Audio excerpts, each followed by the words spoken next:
Hello everyone! So today ay share ko nga sa inyo ang aking naging travel sa Spain last year. Ngayon ko nga lang siya nagawa ng vlog dahil tayo ay palaging feeling lazy.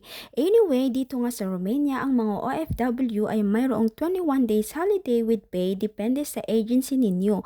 At dahil Schengen country nga ang Romania ay nilubos-lubos na rin namin ang pagta-travel dito sa Europe. Ito nga at napatakbo ako nang nakapaa sa loob ng airport dahil nga kamuntik na talaga kaming maiwan ng eroplano.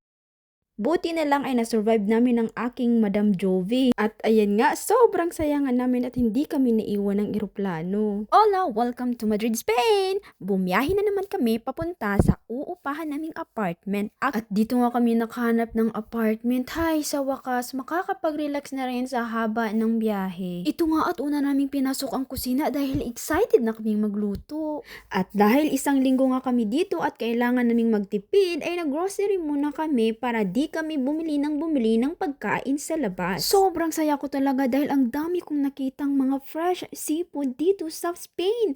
Di mo kasi ito madalas na makita sa Romania kahit nga sa malalaking store doon, madalas ay frozen na ang mga binibenta nila. Yan, kinain at niluto na agad namin ang unang batch ng seafood na nabili namin. The next day ay bumiyahe naman kami papunta ng Puerta del Sol na isa sa pinakasikat na tourist spot dito sa Madrid. Habang papalabas nga ako ng train ay talagang napawaw ako sa sobrang ganda ng lugar na ito. Napakaraming turista at mga tao. Mas lalo pang ang naging masaya nang makakita kami ng mga kababayan na dito na rin nag-for good sa Madrid. Halika kayo, sabay-sabay tayong mamangha at panoorin ang paligid ng Puerta del Sol.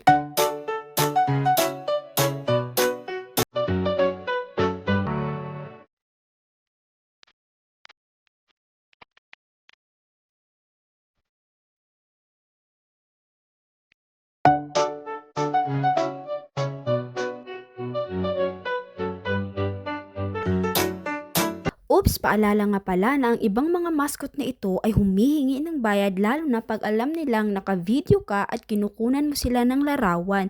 Nakipagtalo pa nga siya sa amin dahil dapat raw ay bayaran ko siya. Sorry, kuripot ako. No picture, you have to pay. No picture. Okay. Siyempre, ang isa nga sa bucket list namin ay ang sa Jollibee, bida ang saya. Isa nga ito sa nagpapaligaya sa akin nang makarating ako sa Madrid dahil nakapasok na ulit ako sa Jollibee. Siyempre, hindi na agad namin pinatagal at nag-order na agad kami. Nakapag-Jollibee din ang mga kamahak.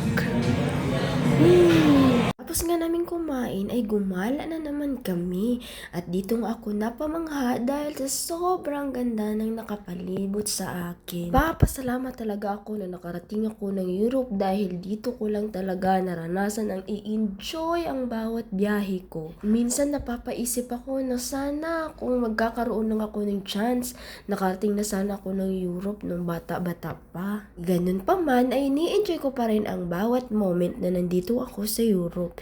Dahil alam ko na pag tumanda ako ay meron na akong mareremember na mga biyahe or travel ko dito sa Europe. Tumikim nga din kami ng mga traditional food dito at napakadami mong mapagpipilian kung ano yung gusto mong tikman. Kapag kayo naman ang nandito, kailangan tikman nyo din yung mga traditional food nila para meron kayong maaalala ng mga pagkain ng bawat bansa na pupuntahan ninyo. Ayan, napagod na yung aking madam kaya pagkakita niya ng upuan, hala, sige, upo na agad dahil naka-heels ba naman? Dahil tis ganda, okay, palit kami ng shoes kasi yan, tis ganda.